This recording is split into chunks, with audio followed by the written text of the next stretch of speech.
తెలుగు రాష్ట్రాల్లో రోజు రోజుకు ఎండల తీవ్రత పెరుగుతున్నాయి. ఇప్పటికే తెలంగాణలోని 23 జిల్లాలకు ఆరెంజ్ అలర్ట్ జారీ చేయగా ఏపీలో 181 ప్రాంతాల్లో 40 డిగ్రీల ఉష్ణోగ్రతలు నమోదయ్యాయి. నేడు ఏపీలోని 223 మండలాల్లో తీవ్ర వడగాలులు వీచే అవకాశం ఉన్నట్లు వాతావరణ శాఖ హెచ్చరించారు.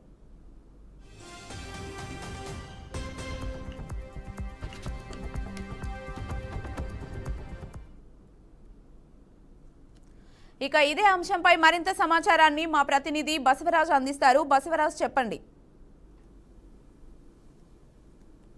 సూర్య భగవానుడు బగబగ మండిపోతున్నాడు. ఏదైతే మండు టెండల్లో ప్రజలైతే విలవిలలాడుతున్నారు. మరి ఏప్రిల్ మేలో ఎండలు ఎంతగా ఉంటాయో చెప్పలేము, ఆందోళన కలిగిస్తున్న అంశమే. అయితే ఇప్పటికే ఈ ఎండలో ఇంతగా అంటే ఏదైతే ఉదయం 9 అయితేనే అంటే బయటికి రాని పరిస్థితి, అంటే ఎండ వేడిమి సెగలు కప్పుతుంది. అయినా కూడా విధి లేని పరిస్థితిలో కర్షక కార్మిక రంగాల్లో లేదా భవన కార్మిక రంగాల్లో పనిచేసే అనేక మంది వ్యవసాయ కూలీలు కావచ్చు, లేదా ఆయా కర్మగారంలో పనిచేసే కార్మికులు కావచ్చు, విధులకు వెళ్లాల్సిన పరిస్థితి. అదేవిధంగా ఉద్యోగులు కావచ్చు, ఇలా అనేక రంగాలుగా వాళ్ళ యొక్క జీవనోపాధి కోసము లేదా దినసరి కూలి కోసము ఎండలనైనా తట్టుకొని వెళ్లాల్సిన పరిస్థితి ఏర్పడింది. అయితే ఏదైతే అదేవిధంగా విద్యార్థులు కూడా ఈ పరీక్షల సమయం కావడంతో విద్యార్థులు కూడా అంటే నీడ ఎక్కడుందో అక్కడ తలదాచుకుందాం, షెడ్ కింద వెళ్దాం, చెట్ల కింద వెళ్దాం అనే పరిస్థితి కనిపిస్తా ఉంది. అంటే ఎండలు చూస్తే భయపడే పరిస్థితులు ఉన్నాయి. అదేవిధంగా ప్రభుత్వం అయితే ఏదైతే విపత్తుల వాతావరణ శాఖ అయితే హెచ్చరికలు చేస్తా ఉంది. అయితే గొడుగు పెట్టుకోవాలి, తలకు టోపీ పెట్టుకోవాలి, లేదా కర్చీఫ్ లాంటిది టవల్ లాంటిది వేసుకోవాలి. అంటే అవసరమైతే తప్ప అనవసరంగా ఎండల్లో తిరగరాదు. అంటే బాలింతలు కావచ్చు, వృద్ధులు కావచ్చు, చిన్నారులు కావచ్చు, ఇలాంటి వాళ్ళ పట్ల జాగ్రత్తగా ఉండాలి. అదేవిధంగా ఈ ఎండ వేడిమికి ఒకవేళ మనిషికి తల తిరిగినట్లు అనిపించినా, లేదా ఆ కళ్ళు తిరిగినట్లు అనిపించినా, లేదా కొంచెం నీరసం అనిపించినా కూడా చెట్టు నీడుకు ఉండి కొంత చల్లని వాటర్ తాగి కొంత విశ్రాంతి తీసుకోవాలి. అప్పటికి మనిషికి కుదుట పడలేదంటే దగ్గరున్న ప్రాథమిక ఆరోగ్య కేంద్రాల్లో చికిత్స తీసుకోవడానికి అక్కడికి వెళ్లాల్సిందిగా సూచనలు అయితే చేస్తా ఉన్నారు. అయితే కూడా కర్మాగారాల్లో వ్యవసాయ కూలీలు కావచ్చు, లేదా ఈ కొండ ప్రాంతాల్లో రాళ్ళు కొట్టేవాళ్ళు కావచ్చు, లేదా వెల్డింగ్ షాప్ లో పనిచేసే వాళ్ళు కావచ్చు, అంటే ఈ వేడిమికి తప్పని పరిస్థితుల్లో చేయాల్సిన పరిస్థితులు కనిపిస్తా ఉన్నాయి. ప్రభుత్వం ఎంత చెప్తున్నా, ఎన్ని సూచనలు చేస్తున్నా వాళ్ళ దినసరి కూలి కాబట్టి, దినసరి పని చేయకపోతే డబ్బులు రావు కాబట్టి, అంటే రెక్కాడితే డొక్కాడని అనేక కుటుంబాలు ఈ ఎండ వేడిమిని తట్టుకొని పని చేయాల్సిన పరిస్థితి వస్తుంది. ఒకవేళ జరగరానే జరిగితే అంటే బాధిత కుటుంబాల్లో, పేద కుటుంబాల్లో కావచ్చు, విధి లేక పనులకు వెళ్తున్న నేపథ్యంలో అంటే జరగరానే జరిగితే అంటే బాధిత కుటుంబాలకి ప్రభుత్వం ఆదుకోవాలని ఒక వాదన అయితే వినిపిస్తా ఉంది. ప్రభుత్వం అయితే అనేక రకాలుగా చెప్తున్నా కూడా కొంత ఉపశమనం కోసం అయితే నీళ్లు తాగడము, లేదా నిమ్మరసం లాంటివి తీసుకోవడము, అదేవిధంగా కొబ్బరి బొండాలు తీసుకోవడము, అంటే ఇలా అందుబాటులో ఉన్న దాన్ని బట్టి, లేదా పుచ్చకాయలు తినడము, ఇలా రకరకాలుగా కొంత సేద తీరండి, లేదా నీరసం నుంచి కొంచెం ఉపశమనం పొందండి అని చెప్తా ఉన్నారు. అయితే రోడ్లు అయితే అంటే ఏదైతే 12 దాటిన తర్వాత రోడ్లపైకి ఎవరు రాని పరిస్థితి. అదేవిధంగా కొన్ని మెట్రోపాలిటన్ సిటీ కావచ్చు, నగరాల్లో కావచ్చు, ఇక ఉద్యోగస్తులు తప్పనిసరిగా ఇతర అనేక రంగాలకు చెందిన వారు తప్పనిసరిగా వెళ్లాల్సిన పరిస్థితులు. ఈవెన్ ట్రాఫిక్ సిగ్నల్స్ ద్వారా అక్కడ సిగ్నల్ పడింది కొంతసేపు ఆగాలన్నా కూడా ఆ ఎండకి అప్పుడు విలవిలలాడుతున్న పరిస్థితులు కనిపిస్తాయి. ఆ నిమిషం 2 నిమిషాలు కూడా అంత ఎండ వేడిమి ఉంది. ప్రధానంగా ఏదైతే రాయలసీమ ఈ కర్నూలు కావచ్చు, అనంతపురం కావచ్చు, ఇట్లా కడప, చిత్తూరు ఈ ప్రాంతంలో అయితే ఈ జిల్లా పశ్చిమ ప్రాంతాల్లో మరీ విపరీతమైన ఎండలు ఉన్నాయి. వాస్తవానికి ఇక్కడ వాతావరణం వేడిగా ఉంటుంది. అదే విధంగా భూమి లోపల కూడా కొంత పొరలుగా నాపరాతి బండలు ఉండడం వల్ల పైన ఎండ కింద ఎండ అన్నట్ల పరిస్థితి కనిపిస్తా ఉంది. ఏదేమైనా కూడా అంటే ఈ ఎండ వేడిమికి తట్టుకోవడానికి కనీసం వ్యక్తిగతంగా ఎవరికి వారైతే జాగ్రత్తలు పాటించాలి. అనవసరంగా అయితే రోడ్లపైకి రారాదు. యువత కావచ్చు ప్రధానంగా, లేదా విద్యార్థులు కావచ్చు, పరీక్ష సమయంలోనే పరీక్షలు రాసి తర్వాత ఇళ్లు చేరుకోవాలి. అనంతరం ఎంత వీలైతే అంత ఫ్యాన్ కింద, లేకపోతే కూలర్ కింద, చల్లని వాతావరణం కింద సేద తీరాలి. అయితే గతంలో చూసాం మనం వడదెబ్బకు చాలా మంది ప్రాణాలు పోగొట్టుకున్న పరిస్థితులు కనిపిస్తున్నాయి. ప్రధానంగా ఏదైతే బీపీ, షుగర్ ఉన్న పేషెంట్లు కావచ్చు, లేదా దీర్ఘకాలిక వ్యాధులు ఉన్న వాళ్ళు కావచ్చు, వాళ్ళు ఎండలో ఉన్నట్లయితే వాళ్ళకు వడదెబ్బ సోకే అవకాశాలు ఎక్కువగా ఉన్నాయి. అలాంటి వాళ్ళు ఖచ్చితంగా ఎండలకి పోకుండా, లేదా ఇంట్లో ఉండాల్సిన పరిస్థితి సూచిస్తా ఉన్నారు. మరి అదే విధంగా ఇట్లా ఒకవేళ సన్ స్ట్రోక్ వల్ల ఇట్లా ప్రమాదం పొంచి ఉన్న నేపథ్యంలో ఖచ్చితంగా అయితే ప్రభుత్వం ఏదైతే సూచన చేసింది, లేదా విపత్తు వాతావరణ శాఖ చెప్పిందని తూచా పాటించాలి. జాగ్రత్తలు పాటించుకొని అంటే ఈ ఏప్రిల్, మే ఈ 2 నెలలు కూడా అంటే గరిష్టంగా ఎండ 50 డిగ్రీలకు చేరే అవకాశం ఉన్నట్లు మనకు నిపుణులు అయితే హెచ్చరిస్తున్న పరిస్థితులు కనిపిస్తా ఉన్నాయి. మరి అలాంటి పరిస్థితి వచ్చినట్లయితే అంటే మనిషి అసలు బయటికి రాని పరిస్థితి మనము ఊహించుకోవచ్చు. కనీసము అంటే ఏదైతే మనకు కరోనాలో లాక్డౌన్ ఎలాగైందో ఈ ఎండలకు కూడా లాక్డౌన్ వచ్చే పరిస్థితి ఉందనే ఒక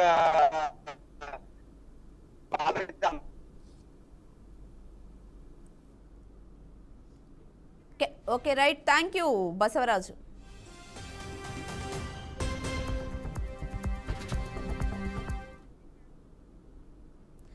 greater Visakha Municipal Corporation budget సమావేశాలపై ఉత్కంఠ కొనసాగుతున్నాయి. మేయర్పై అవిశ్వాసం నోటీసులతో రాజకీయ పక్షాల్లో ఆసక్తి నెలకొంది. సకాలంలో బడ్జెట్ సమావేశం నిర్వహించలేదని డిప్యూటీ మేయర్లు, కూటమి కార్పొరేటర్ల మధ్య వాగ్వాదం జరిగింది.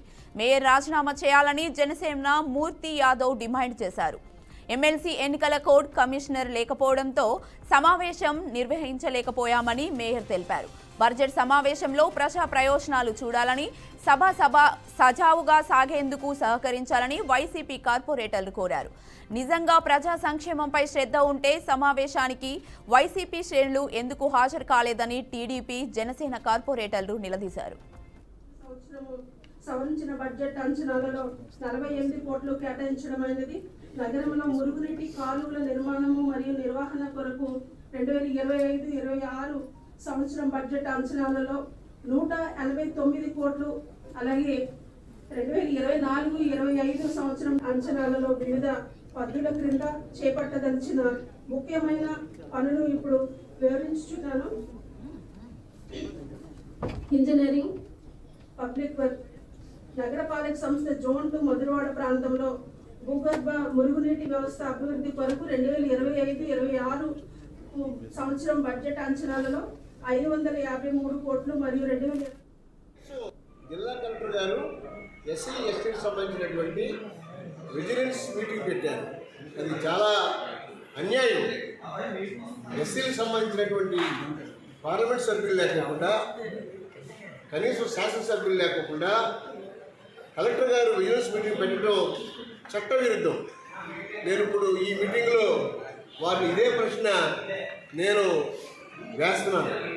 తప్పనిసరిగా ఆయన కానీ సమాధానం సరిగ్గా చెప్పకపోతే పార్లమెంట్లో నేను ఆయన మీద ప్రివిలేజ్ మోషన్ తీసుకొస్తాను. ప్రివిలేజ్ మోషన్ తీసుకొచ్చి ఆయన ఎందుకు ఈ రకంగా మరి తెలిసి చేస్తున్నాడా, తెలియక చేస్తున్నాడా అనే విషయాన్ని పార్లమెంటే తేల్చుకుంటుంది. అందుచేత ఎవరైనా అధికారులు రూల్స్ రెగ్యులేషన్స్ తెలుసుకుని జాగ్రత్తగా బిహేవ్ చేయాలి. అదే రకంగా ఇంకొక చిన్న విషయం, బాబాసాహెబ్ అంబేద్కర్ విగ్రహం మన గాజువాకలో చెయ్యిలు కాళ్ళు ఇరిగిపోయాయి. దాన్ని రిపేర్ చేయమని చెప్పి నేను ఇప్పుడు ఇన్ఛార్జ్ కమిషనర్ ఉన్నటువంటి జిల్లా కలెక్టర్ గారికి నేను రిక్వెస్ట్ చేస్తే.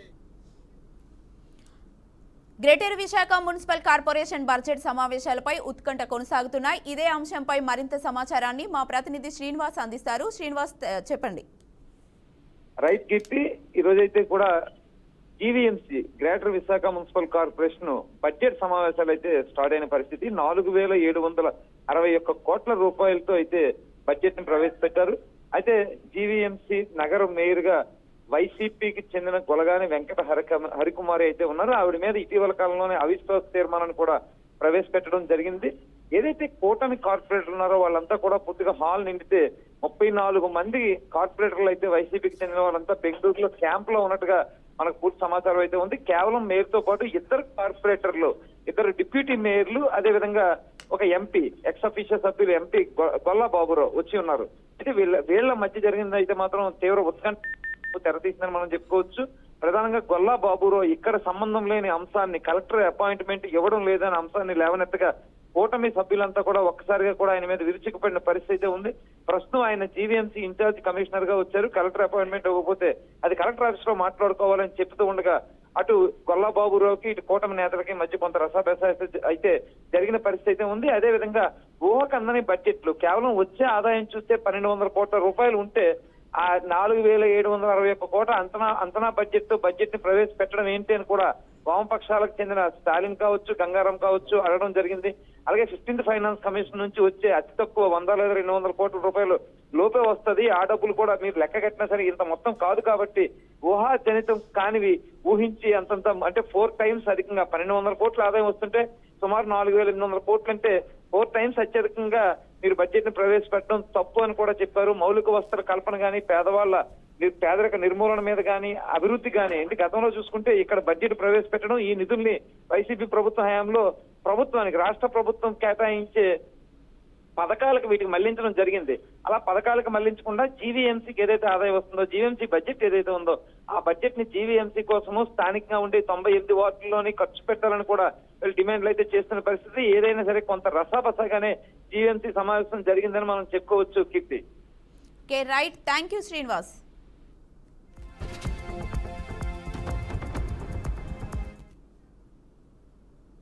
ఎన్టీఆర్ భవన్ లో ఘనంగా తెలుగుదేశం ఆవిర్భావ దినోత్సవం నిర్వహించారు. వేడుకలకు పార్టీ అధినేత సీఎం చంద్రబాబు, మంత్రి నారా లోకేష్ హాజరయ్యారు. ఈ సందర్భంగా పార్టీ జెండా ఎగురవేశారు. ఎన్టీఆర్ విగ్రహానికి చంద్రబాబు, నారా లోకేష్, పార్టీ ఏపీ రాష్ట్ర అధ్యక్షుడు పల్లా శ్రీనివాసరావు నివాళి అర్పించారు.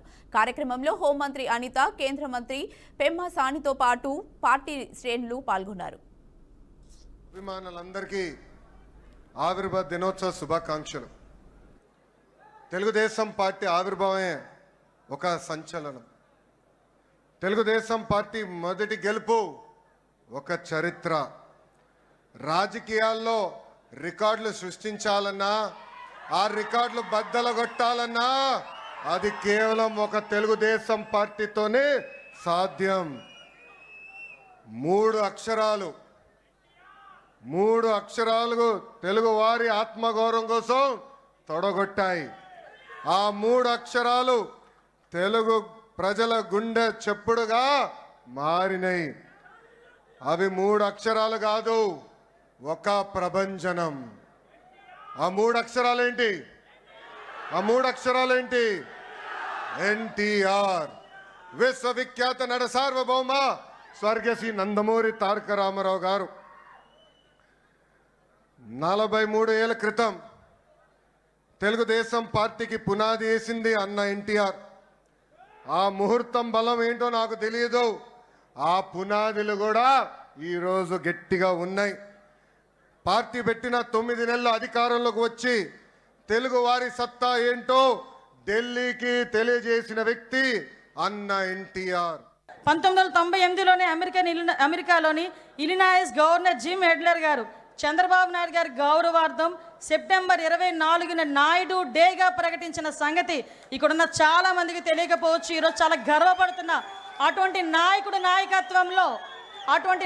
నాయకత్వంలో ఈరోజు ఒక తెలుగుదేశం పార్టీ కార్యకర్తగా నించున్నా కూడా అది జీవితానికి పరమార్థమే అన్న విషయాన్ని ఈ రోజు నేను గర్వంగా చెప్పగలుగుతున్నా. మీరందరూ 2047 గురించి మాట్లాడుతూ ఉంటే ఏంటో ఎప్పుడు 2047 ఇప్పుడు ఏంటి మనకి అనుకున్న సందర్భాలు కూడా చాలా ఉన్నాయి. 2020 గురించి మాట్లాడేటప్పుడు నేను ఒక స్టూడెంట్ని. ఆ రోజు 2020 గురించి మాట్లాడేటప్పుడు స్టూడెంట్ని కాస్త 2020 విజన్ వచ్చేసరికి ఆయన పక్కన కూర్చొని ఒక మహిళా అధ్యక్షురాలుగా నేను ఆయన పక్కన కూర్చునే పరిస్థితి వచ్చిందంటే అది విజనరీ. ఈరోజు హైదరాబాద్ వెళ్ళినా ఎక్కడికి వెళ్ళినా కూడా చంద్రబాబు నాయుడు గారు కనిపిస్తారు. ఒక ఐఎస్బి కానీ, ఔటర్ రింగ్ రోడ్డు కానీ, ఎయిర్పోర్ట్ కానీ, అక్కడ ఉన్న హైటెక్ సిటీ కానీ ఎక్కడికి వెళ్ళి తలుపు తట్టినా దిస్ ఈజ్ చంద్రబాబు నాయుడు అడ్డా అని చెప్పే పరిస్థితి హైదరాబాద్లో కనిపించింది. మళ్ళా అదే పరిస్థితి రాబోతుంది మన అమరావతిలో. మన అమరావతి చరిత్ర ఉన్నంత వరకు అమరావతి ఉంటుంది. చంద్రబాబు నాయుడు గారు 3 తరాలు చూస్తుంటారు.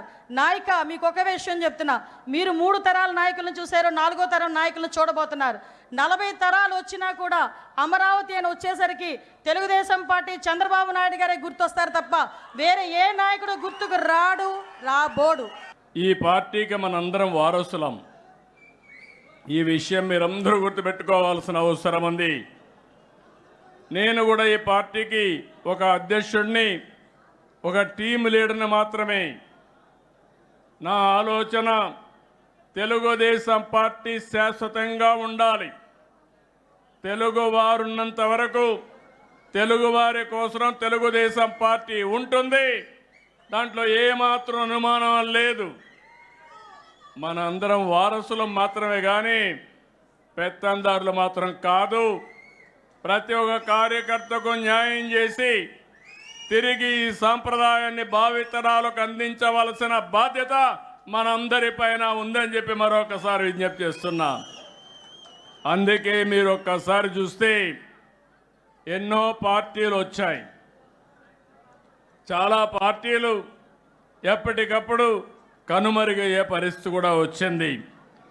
కానీ అన్ని రాజకీయ పార్టీల కంటే తెలుగుదేశం పార్టీ భిన్నంగా పనిచేశాం. మీరు ఒక విషయం గుర్తుపెట్టుకోవాలి, తెలుగుదేశం పార్టీని లేకుండా చేస్తామని చాలామంది ప్రయత్నం చేశారు. కానీ ప్రయత్నం చేసిన వ్యక్తులు కాలగర్భంలో కలిసిపోయారు. ఎవ్వరూ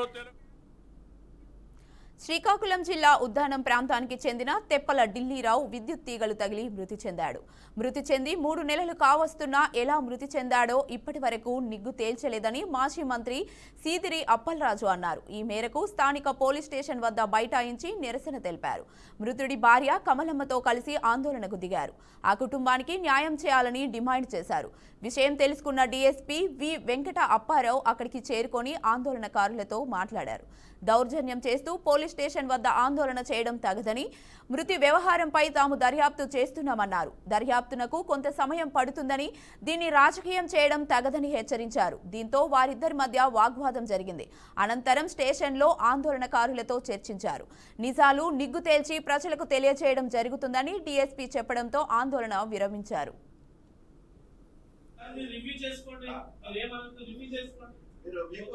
వచ్చారా లేదా, మీ దగ్గరకు వచ్చి రిప్రజెంట్ చేశారా లేదా?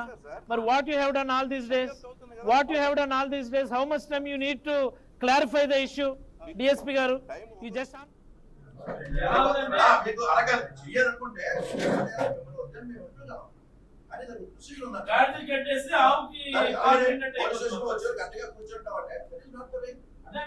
కట్టేసి ఆవు పాల్పెట్టినట్టు అయిపోతుంది.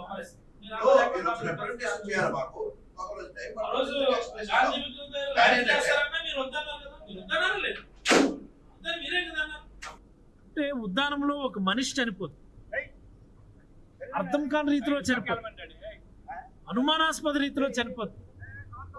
వాస్తవాలు వెల్లడించాల్సినటువంటి బాధ్యత ఈ పోలీసులకి లేదా ఈ ప్రభుత్వానికి లేదా అని నేను అడుగుతాను. వాస్తవాలు వెల్లడించమంటున్నాను. ఇదిగో పలానా సంతోష్ కుమార్ చంపేశాడను, లేకపోతే పలానా వ్యక్తి చంపేశాడను మేము అడగడం. ఎలా చనిపోయాడో మీరు చెప్పండి ముందు. మా అది నిజంగా అందులో ఎంత వాస్తవం ఉందనేది కూడా మేము కూడా నిజ నిర్ధారణ చేసుకుంటాం. మీరు ఏమీ చెప్పకుండా మీరు ఇలా స్టేషన్కి వచ్చి గొడవ చేయడం కరెక్ట్ కాదంటే అంటే మేము ఇంకలాగా ఊరుకోవాలి? ఉద్దానం గొంతు మోగపోవాల్సిందేనా? ఎవరు అడిగితే వాళ్ళ మీద అక్రమంగా కేసులు కట్టడం అనేది ఒక ఫ్యాషన్ అయిపోయింది. ఎవరైనా సోషల్ మీడియాలో ఒక అంశం మీద అడిగితే ప్రభుత్వాన్ని నిలదీస్తే ఆయన పిలిచి ఎఫ్ఐఆర్లు వేసేస్తున్నారు. ఎవరైనా ఏదో ఒక సందర్భంలో నిరసన వ్యక్తం చేస్తే వాళ్ళ మీద ఎఫ్ఐఆర్లు వేసేస్తాం. ఈ ప్రభుత్వం వచ్చి నా మీద ఇప్పటికీ 3 ఎఫ్ఐఆర్లు వేసారు. I don't understand. అసలు నేను ఏం క్రిమినల్ యాక్టివిటీ చేస్తున్నానో నాకే అసలు అర్థం అవడం లేదు.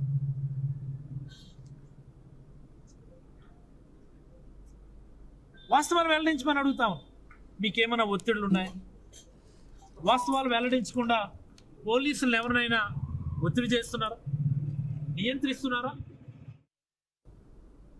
అనకాపల్లి జిల్లాలో శ్రీ నూకాంబిక అమ్మవారి వార్షిక జాతర మహోత్సవాలు ఘనంగా ప్రారంభమయ్యాయి. ఈ జాతర మహోత్సవాలను ప్రభుత్వం రాష్ట్ర పండుగగా ప్రకటించింది. మంత్రి కొల్లు రవీంద్ర రాష్ట్ర ప్రభుత్వం తరపున అమ్మవారికి పట్టు వస్త్రాలు సమర్పించారు. ఈ కార్యక్రమంలో ఎంపీ సీఎం రమేష్తో పాటు పలువురు అధికారులు పాల్గొన్నారు. అమ్మవారి దర్శనం అనంతరం అర్చకులు వేద ఆశీర్వచనాలు, అమ్మవారి ప్రతిమ ప్రసాదాలు అందజేశారు.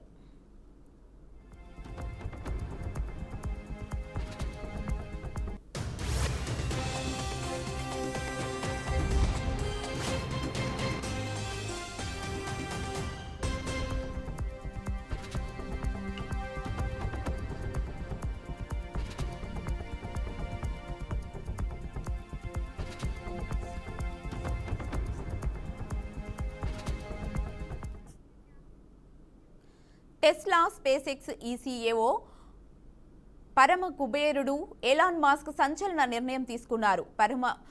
ప్రముఖ సోషల్ మీడియా ప్లాట్ఫామ్ ఎక్స్ను విక్రయించినట్లు ఎలాన్ మస్క్ ప్రకటించారు. అయితే బయట వ్యక్తులకు మాత్రం కాదన్నారు. Elon Musk AI startup company X ఏఐకు విక్రయించారు. ఈ మేరకు ఎక్స్లో మస్క్ పోస్ట్ చేశారు.